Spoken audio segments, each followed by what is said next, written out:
Hi, welcome everybody. We will wait for 2 more minutes. We are still not complete.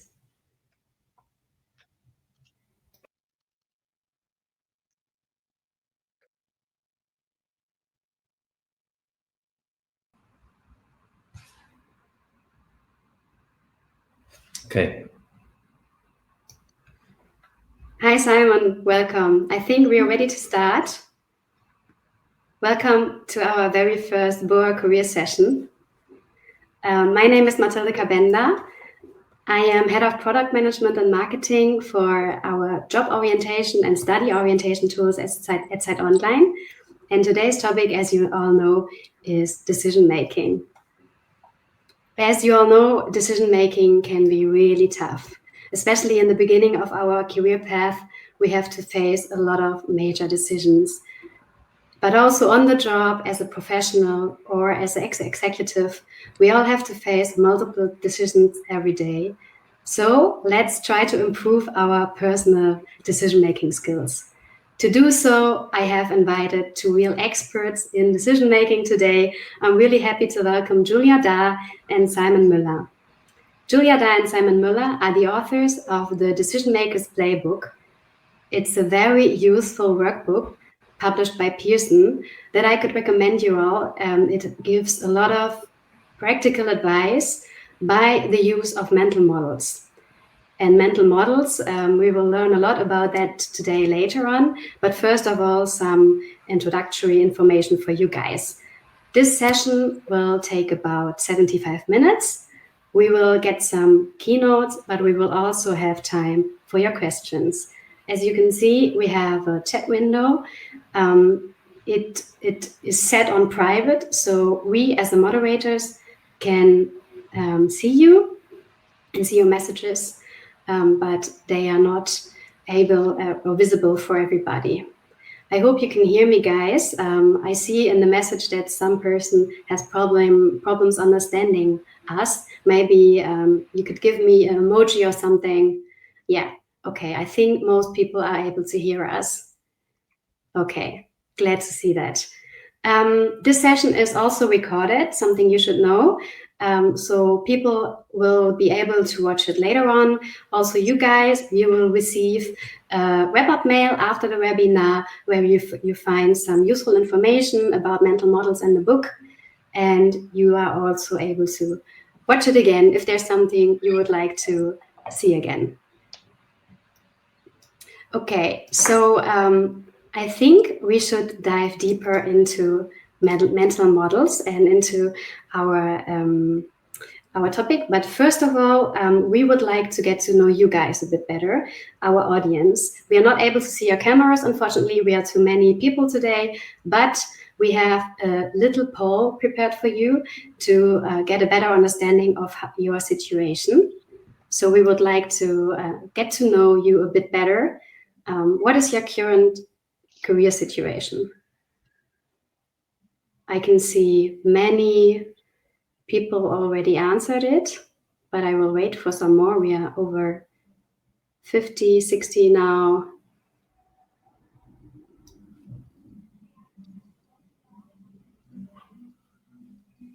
Okay, I think we can look at the results soon.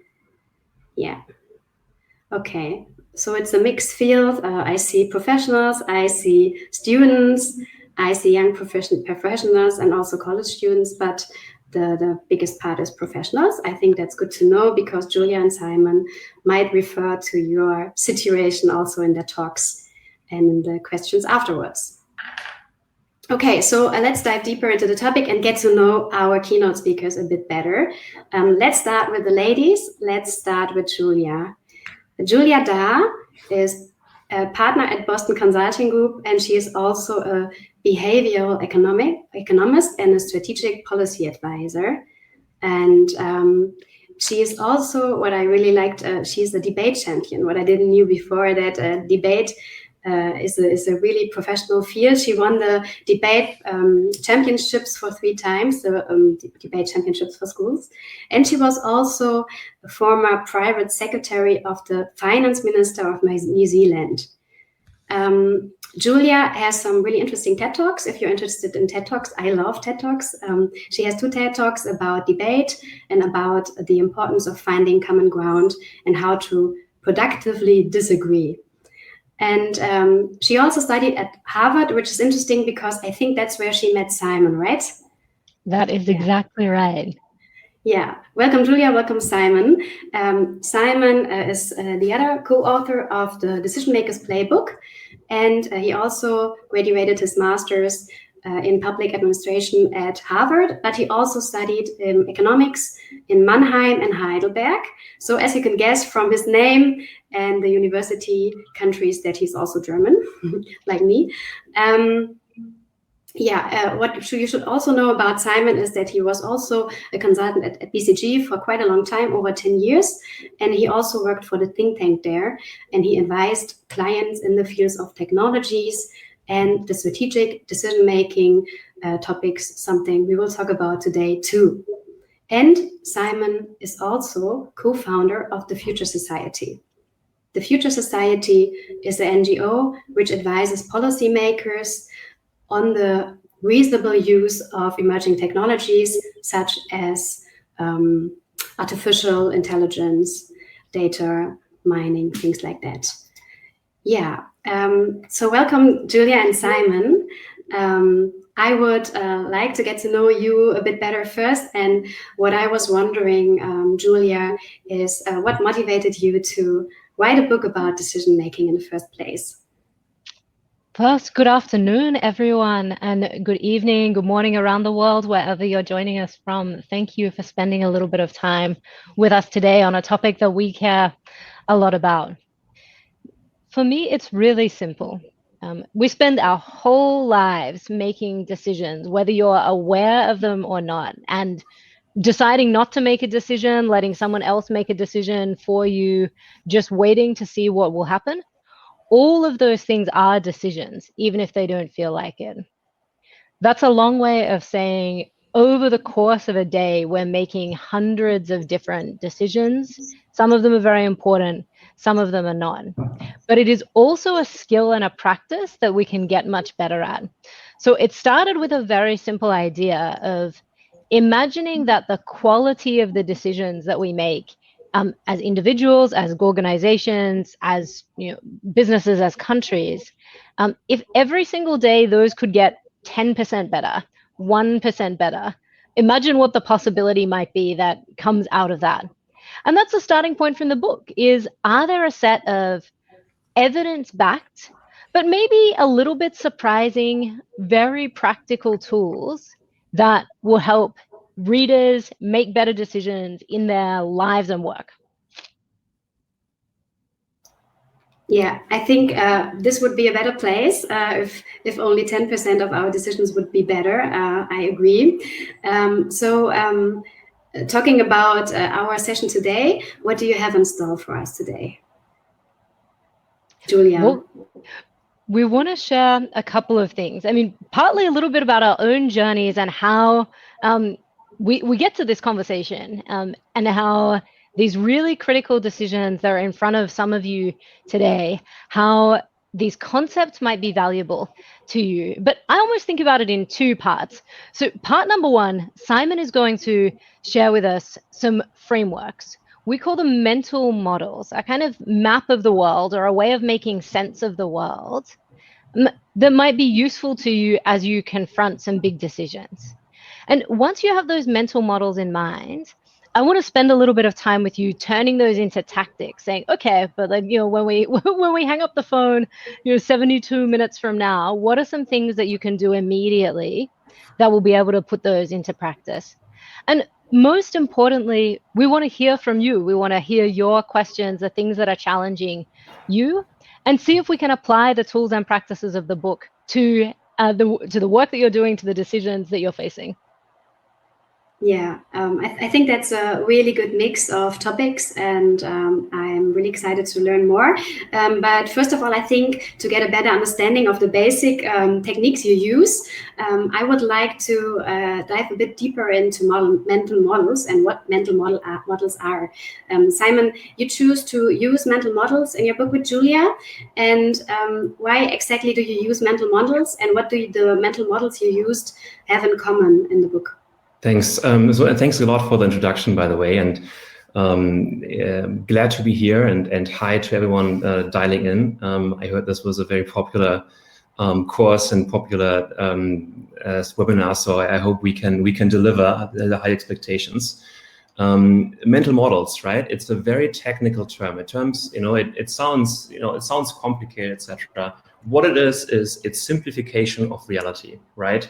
Reality has a fidelity, right? That rhymes even. Reality is so complex, right? That it's very difficult for us to take in all the data points, right? Take in all the specific, bells and whistles, all the details in reality, and then make fundamental important decisions. So what we do, and we do this automatically, right? Mental modeling is just a process to make this more explicit. What we do is we create simplifications of the world, right? We simplify dramatically. And so those are mental models, and it really is an exercise in getting better at modeling the world, right? Getting better at understanding reality, and that's how you improve your decisions. You discard mental models that doesn't work. You create new mental models that help you, get to terms with reality and be effective. And just to give you an example, right?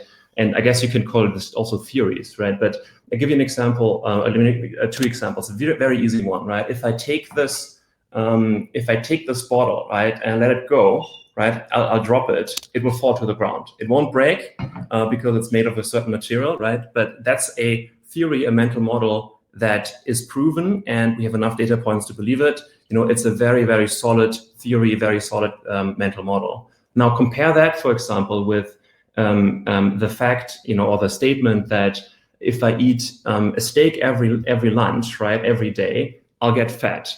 Well, this mental model is based on, or this claim is based on a mental model of nutritional science, right? That fat, the steak is very fat, and fat has a very high calorie density, and so eating steak will make us fat. But that's actually interesting, right? So, because this is a mental model that has been told for a number of years, and nutritional scientists don't really agree on it. In fact, some people are now, doing keto diet, for example, and eating only butter and meat, etc. And it seems to be working too, right? So they don't get fat. By the way, I'm vegetarian. Just want to put it out here. But those are examples of mental models that are not as valid, right? And so we would invite you to really look at the world in terms of pattern searching, right? So what are some things that you that are true in a repeated way, and how can creating those patterns and those mental models make it easier for you to make decisions?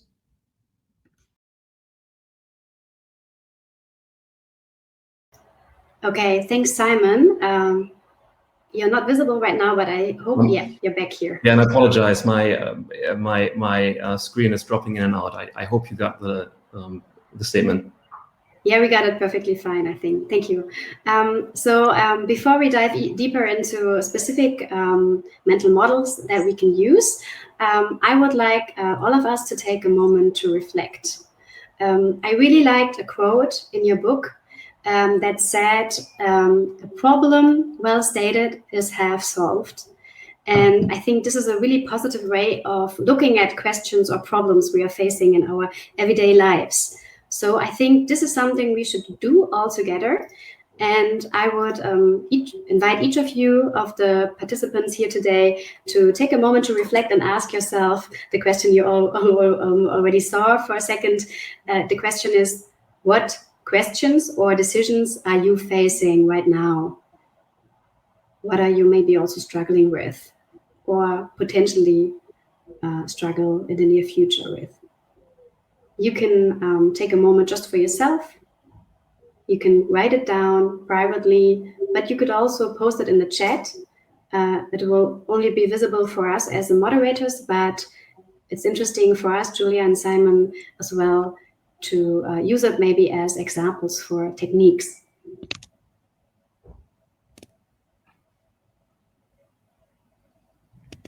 What questions are you facing?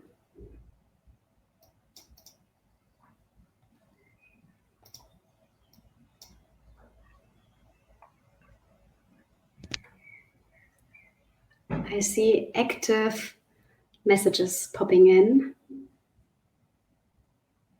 Really personal, specific questions.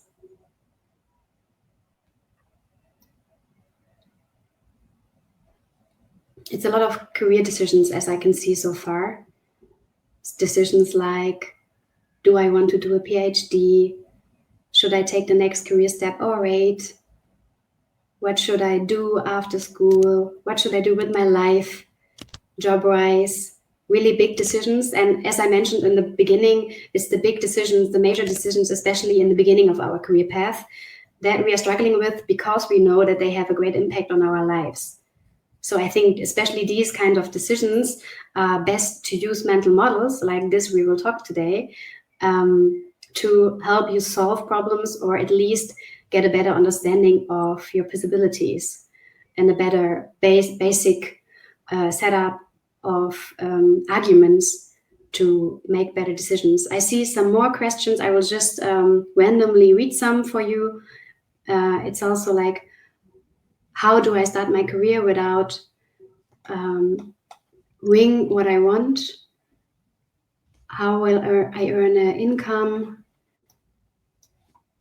Now I can see better. How do I earn an income in the next 5 years?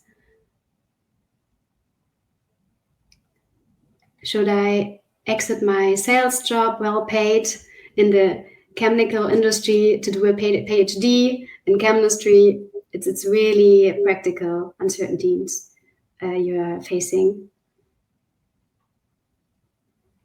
Should I buy or rent a house in Hamburg, Germany? That's a question I asked myself as well. Choosing a medical specialty after my studies. So a lot of questions here. Going for a new job or continue my break. Okay, I think we read many questions. And I think these questions you have in mind now, they could also help you maybe while listening to the keynotes to try to really make use of the techniques. So I think we should start with the keynotes now. I would pass the screen to Simon, and yeah, the screen is yours. Yeah, thank you so much, and apologies again for in and out. Thank you so much for your questions. Right, I see a lot of very tactical and practical questions here around, you know, should I leave this job and do something else? What should I do after school? Should I do a PhD? Should I do education? But then also interestingly, bigger topics. Right, Matthias Müller-Pove calls out, you know, are these mental models also relevant to actually solve the real problems in this world, climate change, etc. Idiots in political charge. I love it.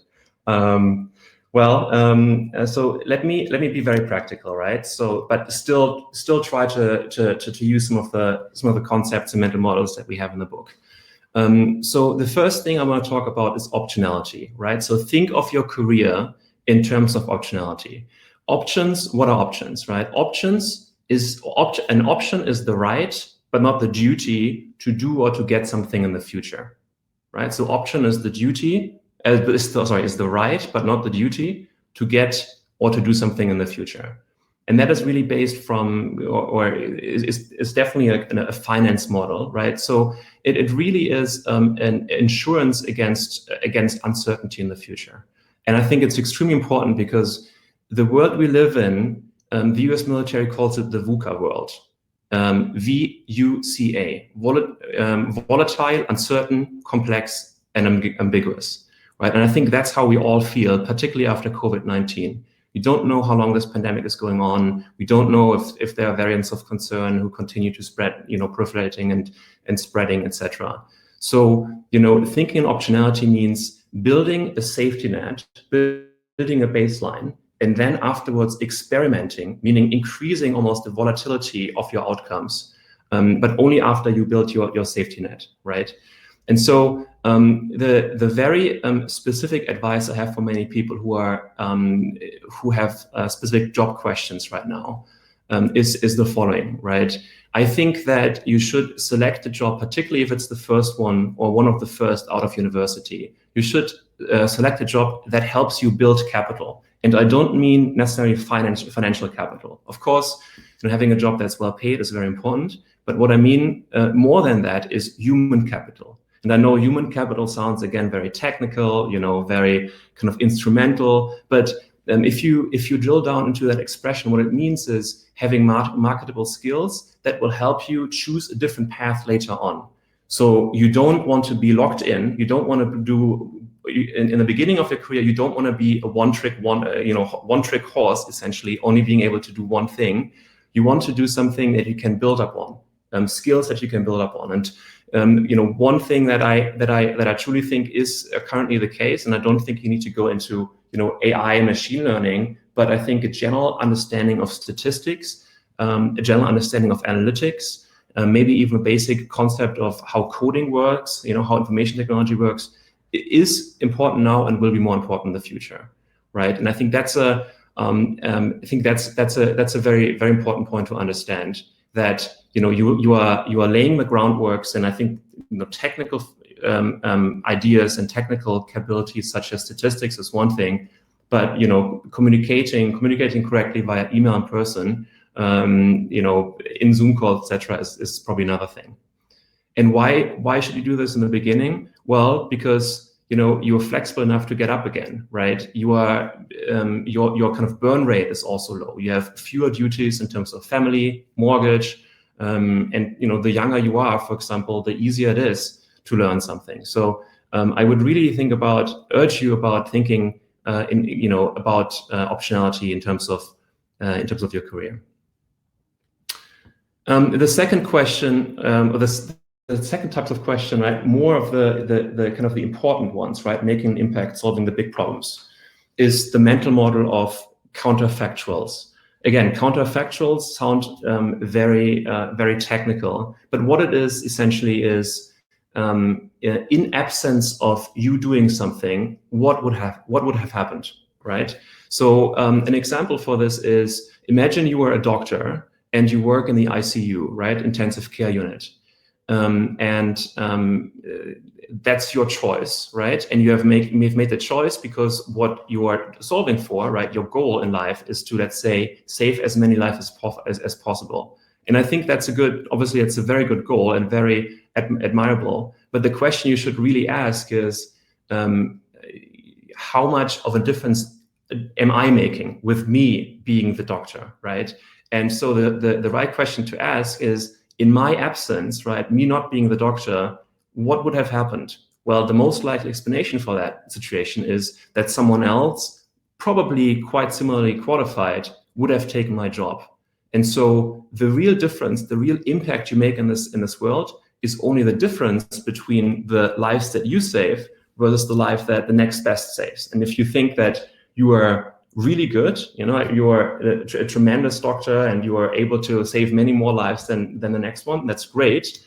But if we're all honest, there's a competition for the medical profession, for example, and we have very good doctors. And so the real question is, if you think about impact, if you really want to maximize impact in your career, the real question is, what is the counterfactual? Where would you make most impact compared to your absence?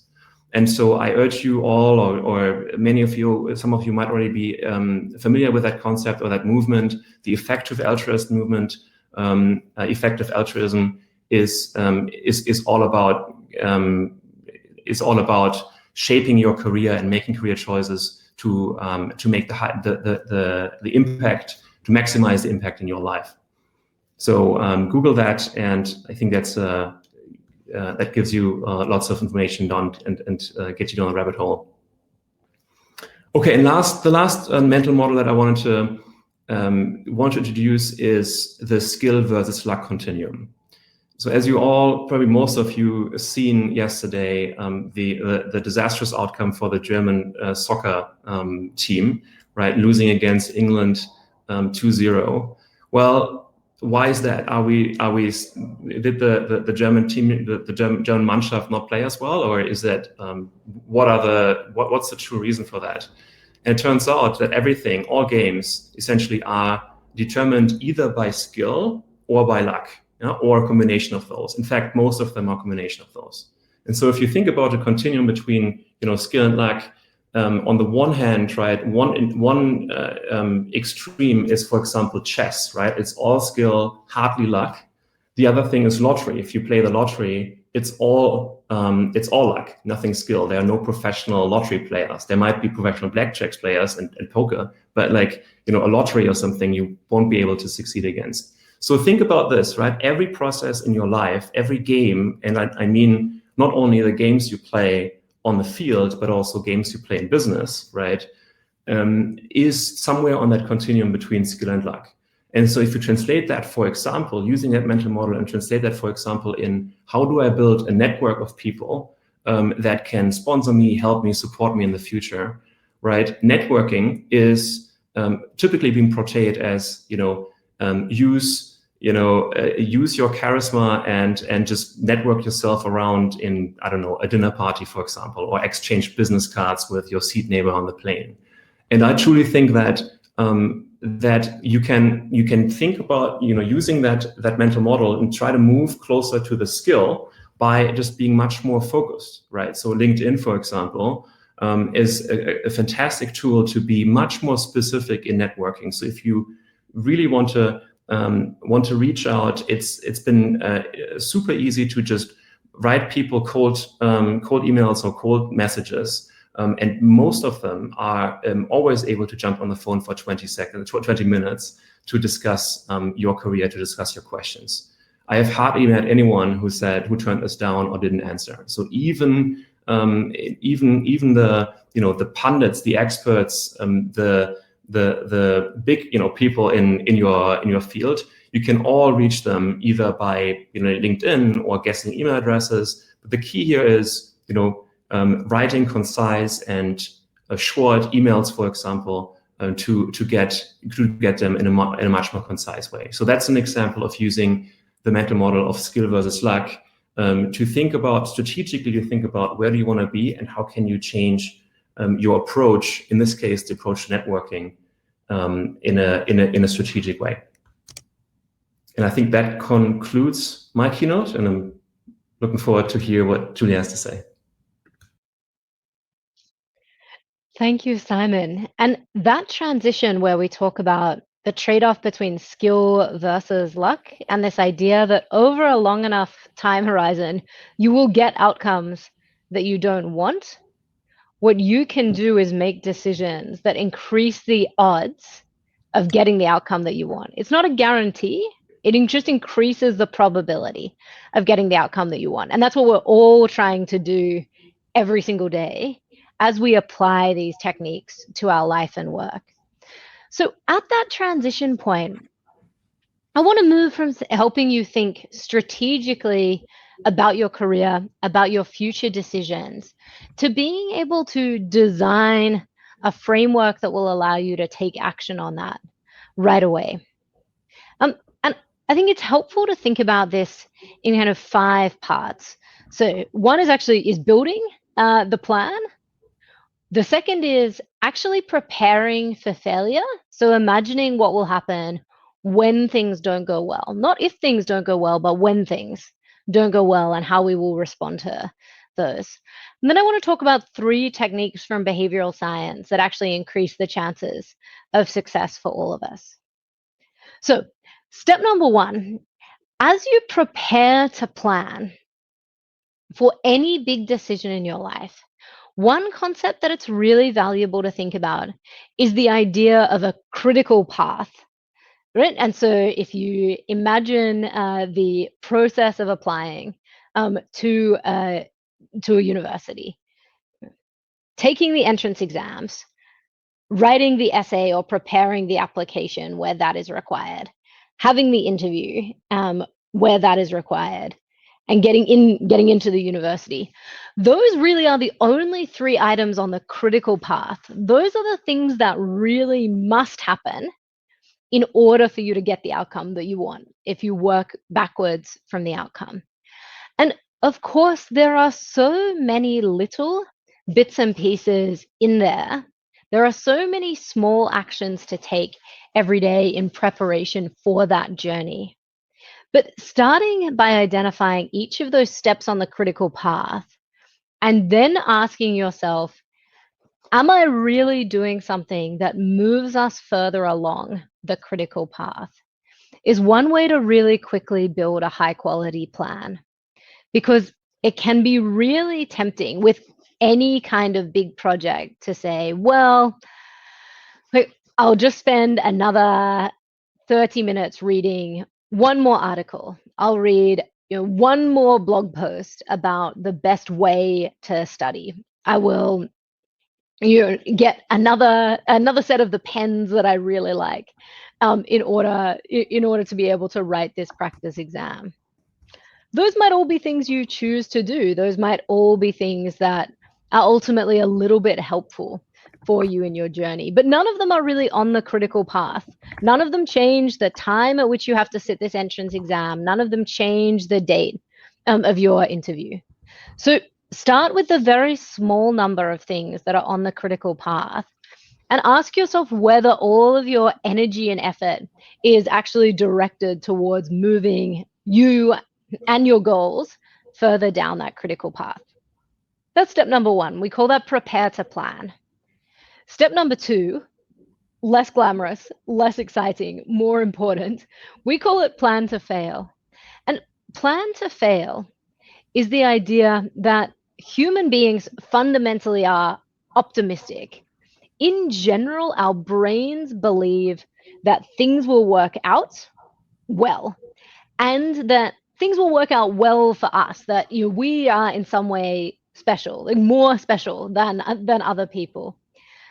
That's a bias that in the social science literature we call overconfidence.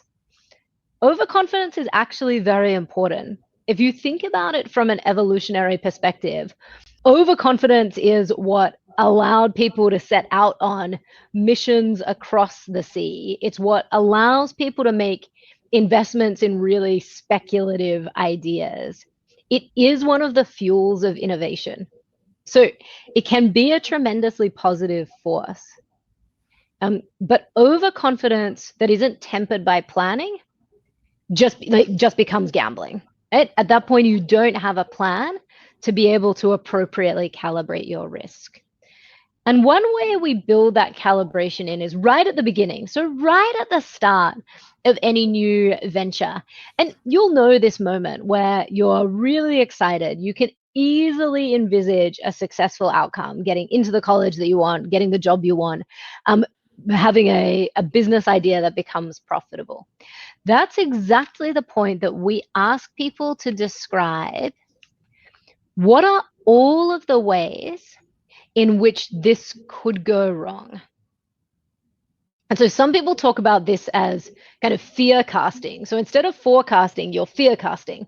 You're writing down all of the ways and all of the moments where this particular agenda could get off track. And there are some simple examples, right? Like we run out of money for this venture before we have enough revenue that would allow us to borrow money to cover this cash flow. I don't get a high enough score on this exam in order to be a credible candidate for this university. Or at the the first round interview, someone tells me that I don't have enough experience, right? And you can immediately say, look, let's think rationally, objectively, unemotionally about all the things that can go wrong. And what are the things we could do, number one, to prevent those things from going wrong? But knowing that there are many of those things that we cannot prevent from going wrong, how are we going to respond to them when they do happen? And that process of planning to fail, we call it a pre-mortem. So instead of a post-mortem, you call it a pre-mortem. In advance, you imagine that the project has failed and you identify ways to prevent it from doing so. That's tactic number 2. The last 3, we put them in a bundle of kind of techniques that will really help you achieve your goals. It's kind of tricking yourself into success, basically. The first is a concept that comes from the behavioral economics literature called a commitment device. And a commitment device is basically a way of saying that I have 2 selves. I have the very best version of myself who wants to exercise and eat right and finish all projects on time, and you'll always be a kind and generous and thoughtful person in every single interaction. And then we have a human self. We have the kind of everyday self who wakes up in the morning and says, I'm too tired, it's too cold, I'm driving past a McDonald's, let me let the future self, the best version of Julia, slide. What is a commitment device? It's a way to bring those 2 together. Perfect example of a commitment device is an agreement with your friend that you will meet at the gym, at the soccer pitch, every Saturday morning. What's going to happen if you don't show up? This person will still be your friend. Nothing very bad will happen to you in your life. But that creates pressure. It creates an implied social pressure that you should be there, that we have an obligation to one another. That's a commitment device to make you more likely to exercise. There are smaller versions of this in people's lives. You probably know people who go to sleep in their exercise clothes or leave their sneakers right next to their bed. More systematic examples of this would be something like a retirement savings account that you can pay into today, but you can't withdraw from until you are 60, 65. So even if I really want to buy something with that money, I can't. It's being pre-committed. So in all of these large decisions, once you have the critical path mapped out, what are the commitment devices that are going to allow you to do what we talk about as stick to the plan? And one of the ways in which you can do that is enlisting other people. So you can be your own commitment device. You can say, every morning at 7 a.m., I'm going to get up and study for an hour. That in itself is a commitment device, a contract with yourself. Another much more powerful way to do it, the evidence suggests, is to create accountability with other people. So to have someone else expecting you to study with them, to review weekly your goals with another person, to promise that you'll share your resume with someone for their feedback. And that piece of accountability actually makes a really material difference. It can make people twice as likely to achieve their goals versus not having that accountability in place. And if you think about that accountability for a moment, if you allow yourself to think about it rationally, you would say to yourself, but hang on a second, it's not real in a material sense. The person to whom I'm accountable usually, not always, but usually can't fire me, won't stop being my friend, like will continue to talk to me even if I don't do this thing. That's generally true. But the human brain, like accountability is a really powerful force for the human brain. We take it really seriously. And it's because of this idea of identity integrity. And that's the idea that once I've said something, I've said I'm a person who has made this commitment, we tend to want to be able to follow through on it. So that should also be the question that you're asking yourself is, what am I deliberately committing to? Who is holding me accountable for that? And by not making deliberate commitments, if there are things that you're avoiding making deliberate commitments around, like what are we putting off? What success are we putting off by not making the deliberate commitments? The final item in this bundle, and you can think about these as kind of adding up to a program of success. So you've set a goal, you've planned for that goal not to work and figured out how you're going to intervene on that. You've established a set of commitment devices by making your goals visible and social to others. You have some sort of third-party accountability. You're accountable to someone other than yourself. The fourth step is to have some consequences for that, to be able to make loss aversion your friend. Loss aversion is one of the fundamental concepts of behavioral economics. And it is simply the idea that we are much more attracted to the avoidance of failure than we are the opportunity of success. Those are not the direct opposites of one another. To put that in money terms, if I, on my way out to lunch, I'm speaking to you from the US this morning, drop $10 in the street on my way. On my walk back to the office, I will have to find $20 in the street, about $20, just to be back at an equivalent level of happiness. That's loss aversion, right? We fear loss. It preys on us much more than success. It makes it very hard for us to give things up. But what's the good news about loss aversion in your own brain? It's that you can actually make that really work to your example or to your benefit. In this case, you can set those consequences in advance. So let's come back to your friend waiting for you at the soccer pitch. Let's say the person who does not show up, or if someone is 15 minutes late for showing up, that is the person who is buying coffee or beers or lunch after the game. And that's loss aversion in practice. You're going to try and avoid being the person who has to do that. Or if I don't go to the gym today, I have to go twice later this week in order to make up for it, right? I have to make the pain of not taking action greater than the pain of taking action. So that piece of like, how do I build in loss aversion? How do I build in consequences for myself that might feel trivial, but will help me take action? Now, there's something really magical about the order in which I've spoken to you about these today.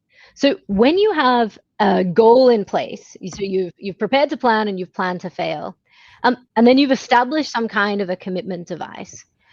People who do that, so if you just have those two simple steps in place, people succeed in making a change in their life about 29-30% of the time, which is not bad. It's better than zero, but it's not great, right? It's not an amazing success rate. But once you add these next two steps, once you have third-party accountability and you have consequences for not succeeding, you've taken advantage of loss aversion, even if in a pretty simple way, the probability of success, it's not a guarantee, but the probability of success goes up to 0.8. That means that in about 80% of situations, people succeed in making the changes that they wanted to. So imagine that, like really quickly with two very simple techniques, you can radically improve your own odds of success on something that you wanted to do in the first place. And I think that's at the heart of the conversation that we always want to have with people is there are some fundamental theories and concepts that if you understand them well, you can manipulate them in your own mind, then you can immediately put them into practice and use them to take action and to mobilize other people to take action. And by doing that consistently, you can upgrade the quality of the decisions that you make every day, but also the communities that you're building around you. That like better decision making can be a real force for positive change in the world.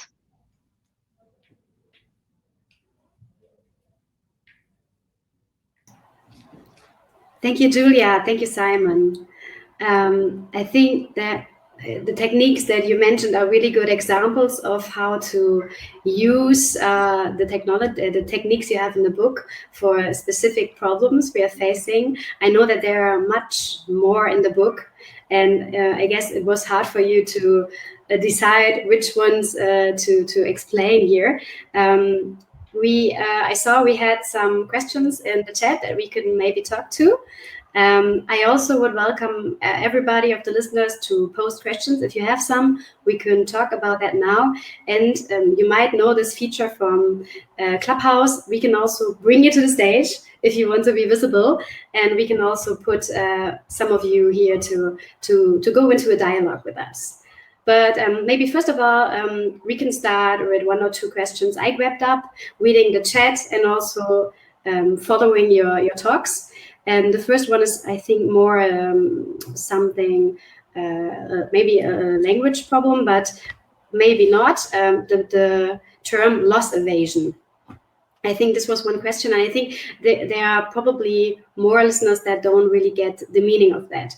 I would try to translate it in German as Verlustangst oder Verlustaversion, but maybe Simon or Julia, someone of you can say a few more words about that. Yeah, we would be happy to. And so, Martina, thanks for raising the question, because it's fundamentally a straightforward concept once you have it in your mind, but it's so surprising in terms of the way that the human brain thinks about it. This idea that we are loss averse. And it means that we fear, in psychological terms, we so fundamentally fear losing the things that we already have. So losing our current place in the world, losing in terms of investments, the money that we already have, that in order to be willing to take a risk, we have to be really overpaid to take that risk, that we have to have such a positive consequence in order to take that risk, to move, basically to move us from our current place. Think about it as, in general, we as human beings are somewhat frozen where we are because we're so averse, we're so afraid of loss. That's a kind of fundamental psychological condition of what it means to be a human in the world. If you say, okay, I know this about myself, I know this about others, that in general we resist change. How do I use that to my advantage? How do I set up a world where I get to keep what I have already and get to move towards positive change? But also knowing that our brain does not like to be punished, doesn't like to have consequences. What can I do to take advantage of that phenomenon? So I have this positive action that I really want to take. I want to exercise very regularly. I make a contract with a friend that if I don't exercise very regularly, I will give them 10 euros as a for instance, right? I don't want to lose the 10 euros, right? I said I wanted to exercise and I sort of did, but it was hard to motivate myself. But as soon as I'm in a world where I'm going to lose something real and tangible in front of me, the chance that I take action becomes much more likely. Yeah, and I guess to put this in other words, right, I think what Tversky and Kahneman also found out, and I shared the paper here, is that if you think about, losing $10 or 10 euros versus winning 10 euros, the negative utility, the pain you have losing 10 euros is much higher than the positive benefit you have from gaining 10 euros. And so what Julia is referring to is this extraordinary power of using loss aversion, of using that asymmetry, if you will, to bind yourself and to hold yourself accountable.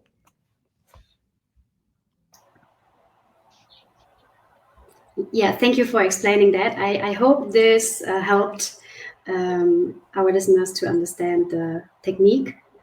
I also saw that there was another question that Matthias was texting with Simon, and maybe you could share this discussion or these arguments you had with us and explain a bit the question. I think the question was about the first keynote of Simon, where he used the example of the decision problem, whether you should become a doctor or not, and how the technique of mental model can help you facing this decision. Maybe, Simon, you could try to illustrate this technique a bit more. I think that happy to. Would be really interesting. Yeah. And Matthias and I have been messaging in private already about this. So let's make this conversation explicit, Matthias.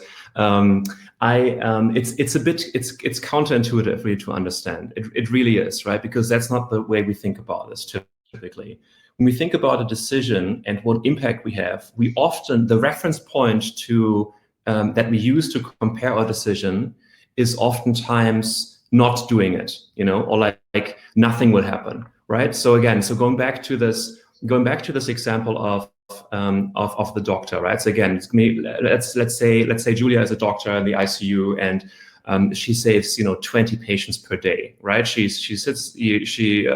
works 12-hour shifts, and she saves 20 people per day, and she asks herself, what impact do I have over the course of my life, for example? And obviously you can just multiply that by the numbers of days she works times the patients she saves, etc. But I think the number that comes out there is not the true number of her impact.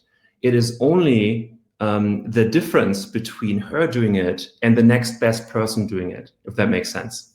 So it is not, if Julia wouldn't, let's say Julia wouldn't working in the ICU, Julia would be doing something else. Well, because there is a competition for good jobs and for MDs, for doctors in this country, there would be someone else who might not be exactly as efficient and as good and effective as Julia, but slightly less. Let's say that person is 5% less effective and only saves 19 people per day. But that person is kind of ready to take that job, right? Like, because the hospital recruits 100 doctors or whatever, and Julia wouldn't be there, then that person would be hired. And so the difference is just one person per day. And again, we're talking about saved lives here, but just for illustration purposes. So the question is, where do you apply your skills? And it could be a doctor or the hospital director, etc. Where can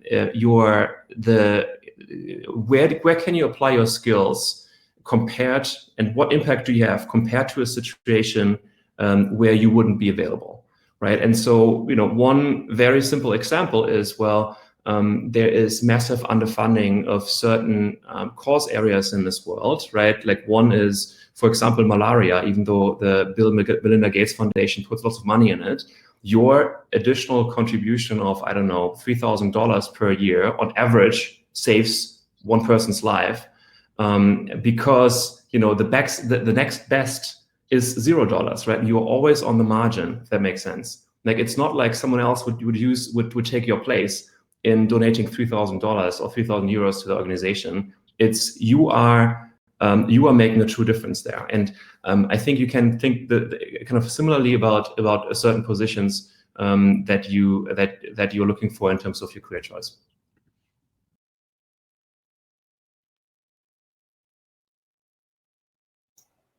Now, as Simon disappeared magically again, I think he has some technical problems. There he is again. He's popping back and forth. Hi, Simon again. I think you just finished your talk, right? Exactly. So I think we got everything you wanted to say.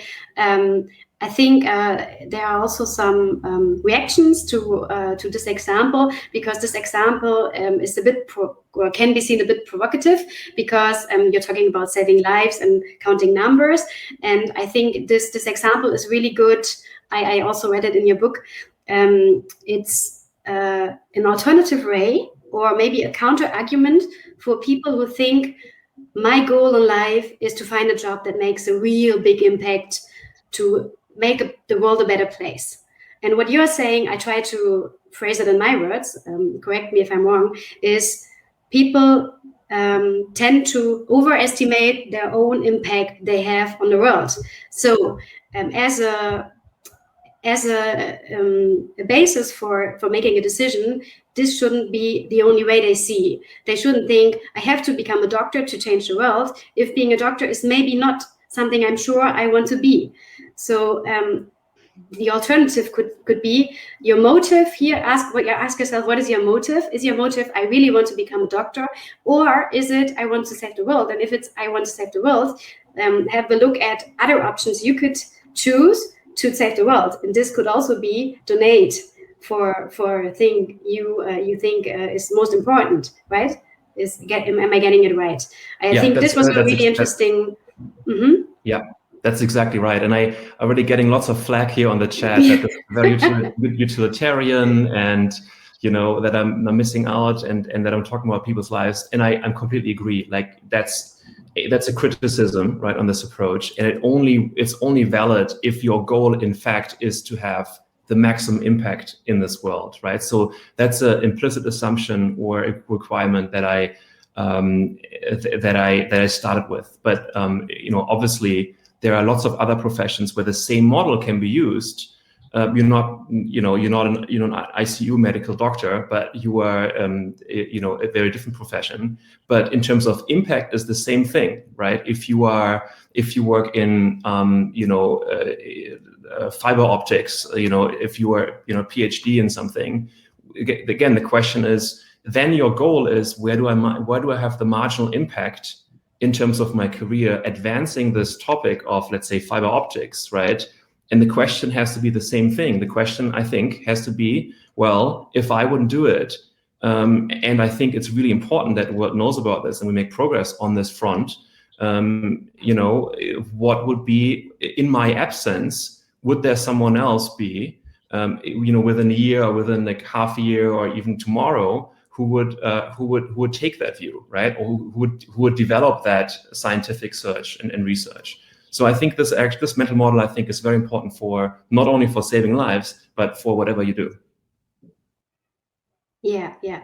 Thank you for explaining. Julia also posted in the chat that they have a whole chapter about this topic. It's a really big one. I think it's not easy to summarize it in some minutes, but the chapter is called "Think on the Margin."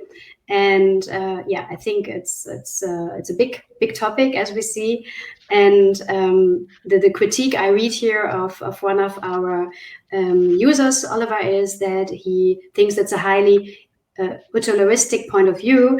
You could argue that it's a really economic way of thinking of human capital. And of course, we should keep in mind that if everybody thinks there are some other people best to do this, maybe nobody would do it. And especially talking about the health issues about Corona, we see that the health sector is really important. I think this is what some users try to undermine or to give here also as a point, which is a good point, I think.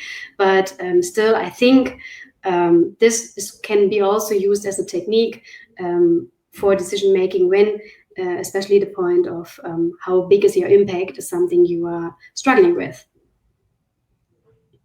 Okay, so let's see. I think if that's enough for this question, let's see what other questions we have here.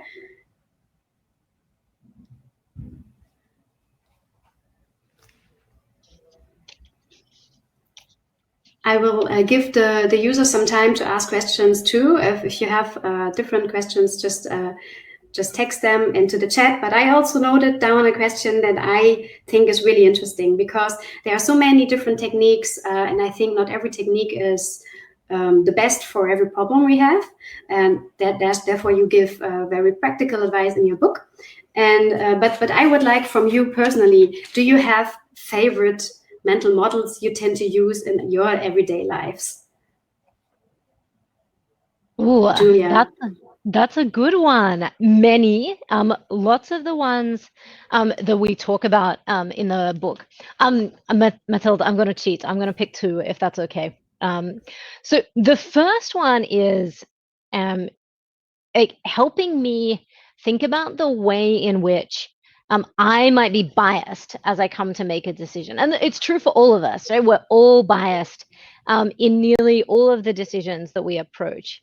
And one of the things that we are constantly trying to stress to people is find a way to slow down so that you can be aware of those biases and counteract them. One of them is what is called the fundamental attribution error. The fundamental attribution error, FAE. And this just means that if something happens to me, if I am admitted to a university or promoted or hired, then it was all to do with me. But equally, if I have an interaction with someone where they're a little bit grumpy or something didn't go well, our tendency is also to say, oh, it's because of me. I did something in this situation. Or to say like they're a bad person. And neither of those things are really the case. Like, we are not so talented as we think we are, nor are other people so grumpy as they think they are. But we work with very limited evidence for other human beings and very strong evidence for ourselves. I know myself very well. I'm, complicated and interesting. And other people, you have very few interactions with them, so they seem quite simple to you. So for me, like, bringing that to mind, saying in any situation, it's nearly always more complicated than we think. And whatever is going on in the situation is hardly ever only to do with you. That, like, you are mostly not the hero of the story, but there are many other heroes of the story. And I think that's a really important message for people to have. Simon, you do yours. And if we have time, I'll come back to my second one. Sure, happy to. I don't have the favorite model. I think counterfactual comes close because it is so counterintuitive and really changes the way you think. I recently thought more about signaling in general. So the fact that many times we make decisions not because we read the Decision Maker's Playbook and followed the did the list and the scoring models and the other tools that we present in the book, but because we want to signal something to others. Like, we're all social creatures, right? And we all want to belong, right? We all want respect. We all want to belong somewhere, and that also includes the realm of thoughts, right? In the realms of decisions and beliefs. And so a lot of things we don't do because we thought about this rationally, but because we want to signal another group. We want to, I think to a certain degree too, and I think that's a good kind of side effect, right? There's a ton of signaling going on in terms of climate change, right, and climate action. Many corporations around the world are very, very much focused on doing good, but more importantly on signaling to the outside world, on LinkedIn, on having a seat at the table, etc., to be to actually care for the cause and further the cause of climate change mitigation. But again, I think that's the way we signal throughout. Everything we do, from the clothes we wear to the opinions we hold to the things we say, how we say it, etc., is abundant in our lives, and it's something that I think is largely underrepresented as the cause of truly what drives us and our motivation, if that makes sense. That was my second favorite as well. I think that idea of counterfactual thinking is so important. So one of the phenomenal attributes of the human brain is that we can hold two possibilities in our mind at once. But we don't do it well. We're not disciplined about doing so. So the more that we can continue to do so, to be able to hold the counterfactual, what happens if I take action? What happens if I take no action? What happens if we succeed? What happens if we fail? And be objective about those outcomes before jumping into trying to solve a problem. The more that we're able to expand our universe of possibilities.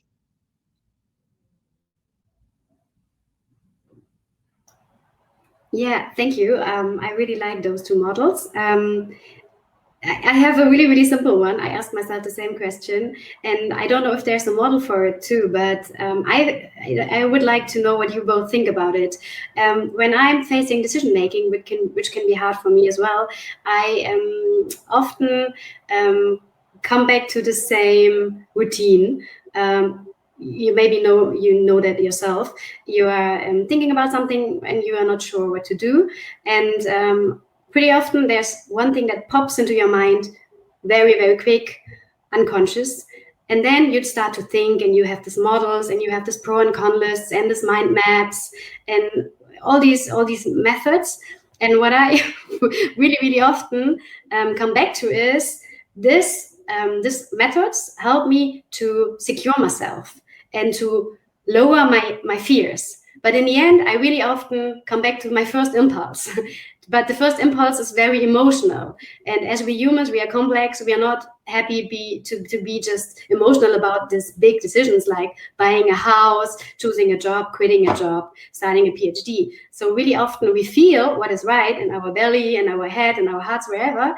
But we have to use arguments to process this. And then in the end, I really often find that my first impulse was the same that I find after doing all these lists and stuff, but these lists still help me to reassure that I'm doing the right thing.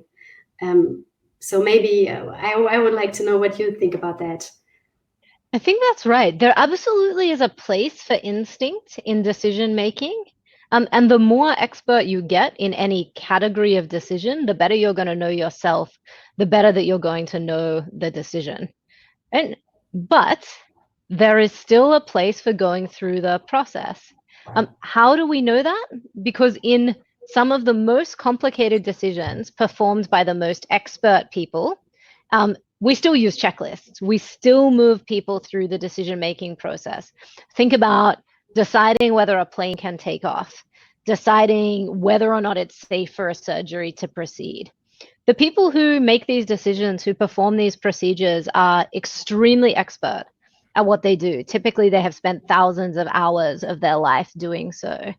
But we don't say it's okay for you to do this on instinct, like you will feel whether the plane is ready to take off. When I say it that way, it sounds ridiculous, but we do treat a lot of other decisions that way. So there really is a place for our impulse or our instinct to say, what do we think is likely to be true? But that has to be tested against an objective fact base. And that's what we're trying to do. We're trying to, as Simon said at the beginning, bring fidelity to reality. Yeah. And I think piling onto that, right, the human brain is exceptionally good in coming up with stories for our decisions once we've taken them, why they are the right decisions. I mean, some brains also work well of like always kind of doubting and regretting, etc. But most of us are pretty good, you know, once you take the decision. I think that's actually a bit of a risk with your approach, Mathilde, which is yes, intuition can work, but if you already know that you want to go this way, like we're extremely creative in coming up with justifications, and the process is called ex post rationalization. And just an example, like I was when I was graduating from uni, one idea, one career step that I thought was amazing. I always wanted to be pilot for Lufthansa, and I missed the train to the assessment center. So that was my dream of being a pilot. Kind of went up in flames. And then obviously afterwards, I was the best in kind of arguing why a pilot career would have been really bad anyway, right? They all get automated. It's like driving a bus in the air. You know, they're all alcoholics, etc., etc. So I was definitely not. There was no scarcity on excuses afterwards. And I think that also is the case before you make a decision. True. I totally get your point. Yeah. Unfortunately, we are running out of time. I see there are some more really interesting questions, and I feel bad to not answer them here. But I think we should slowly come to an end. So I have one last question for the audience, which is, what are your main takeaways?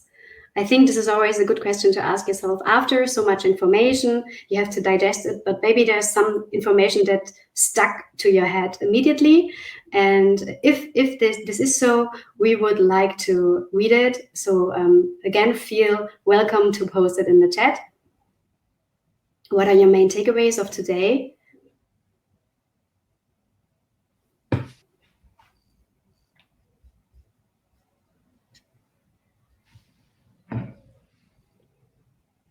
If you don't want to post it, you can also note it down for yourself or just think about it.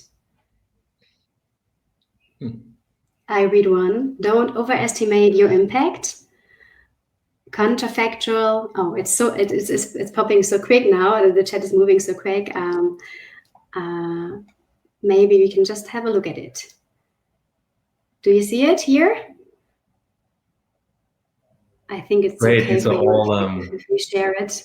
It's all wonderful. Yeah. Yeah. Planning to fail, counterfactual, and the prep planning Julia outlined. Don't trust your standard ways to make decisions too much. Reflect on it. Yeah, I like that really much. To ask myself what my impact in the world is in a positive way. Plan everything that can go wrong and be prepared. Yes. Kahneman is a name I read quite multiple times today in the chat. Kahneman strikes again. Loss aversion is definitely going to be something in the toolbox from now on. Thank you. This is really nice feedback. Thank you, guys. How I can use loss aversion to reach my goals. Look at the personal impact. I've heard about most of these strategies before, but it's a good reminder. Yeah. Okay, thanks a lot for the feedback. Let's take a last look on our last slide. If you don't have enough, if you want to learn more, I really can recommend the book. It's published by Pearson, and I didn't knew that Pearson is such a big publisher all over the world. They have published really many great workbooks like this. What they have in common is that they are really practical, easy to use, really to the point, and really good to apply in your real life. Pearson also published a lot of more learning materials for schools, for universities, but also for people like us who just like to improve our knowledge and our techniques. They have also books about business models, about leadership. So I can recommend that really much. And if you're interested in buying the book, we will send you the link to buy it also in the wrap-up mail. And we have also for you the chance to win it. So yeah, we will post everything in the wrap-up mail for you. And I hope you enjoyed the session. I think it was really nice, really interactive. And I hope you have a good day. If you want to be on more events, we will keep you updated. And yeah, I hope you have a really nice day. Thanks again, Simon and Julia, for your talks. Thank you for sharing some time with us. Thank you so much. I hope this was helpful. Bye-bye.